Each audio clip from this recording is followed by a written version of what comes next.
મહેસાણા તાલુકાના બાલાસણ ગામે શાંતિપૂર્ણ માહોલમાં સરપંચની ચૂંટણી યોજાઈ। મહેસાણાના બાલાસણ ગામે શાંતિપૂર્ણ ચૂંટણી યોજાતી।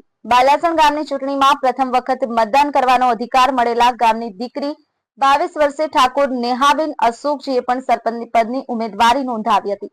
જે દીકરીની અભ્યાસ લાયકાત પોસ્ટ ગ્રેજ્યુએશન શિક્ષિત દીકરીએ સરપંચ પદની ઉમેદવારી કરી ગામના વિકાસની તેમજ બેકારી નાબૂદીની વાત કહી હતી।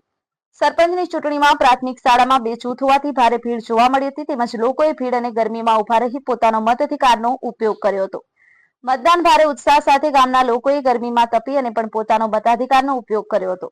કુલ મતદાન 84% 50 પોઈન્ટ સાંજના 6 વાગ્યા સુધીમાં થયું હતું, જેમાં મહિલા સરપંચ ઉમેદવારો હોવાથી ચૂંટણીમાં ભારે ઉત્સાહ સાથે મહિલાઓએ પોતાના મતનો અધિકારનો ઉપયોગ કર્યો હતો। ચૂંટણી અધિકારીઓ તેમજ બૂથના એજન્ટો સારી એવી સુંદર કામગીરી કરી હતી। તમામ રીતે શાંતિ અને સુલેહ જળવાઈ રહે તે માટે લાંધણજ પોલીસ પીઆઈ ટીજે દેસાઈએ પોતાની ટીમ સાથે દેખરેખ રાખી હતી। Bureau report live speed news 24 Gujarat. Ramesh મારું નામ ઠાકોર નેહાબેન અશોકજી।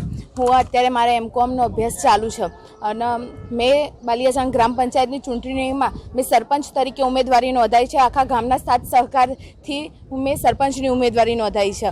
તો હું સરપંચ તરીકે ચૂંટાઈને આવીશ તો બેરોજગારીને લગતા પ્રશ્નોનું હું નિરાકરણ લાવીશ અને આપણા આરોગ્ય અને શિક્ષણને લગતી સેવાઓમાં હું વધારો કરાવીશ, બરાબર। અને ગામે મને સપોર્ટ આપ્યો એ પ્રમાણે મને એવું લાગે કે હું જંગી બહુમતીથી વિજય કરીશ અને આ હું બાંયધરી આપું છું કે આપણા ગામના વિકાસ અંગેના કાર્યો હું સરળતાથી અને બધાના સાથ સહકારથી કોઈ પણ જાતનો ભેદભાવ કર્યા વગર પૂર્ણ કરીશ।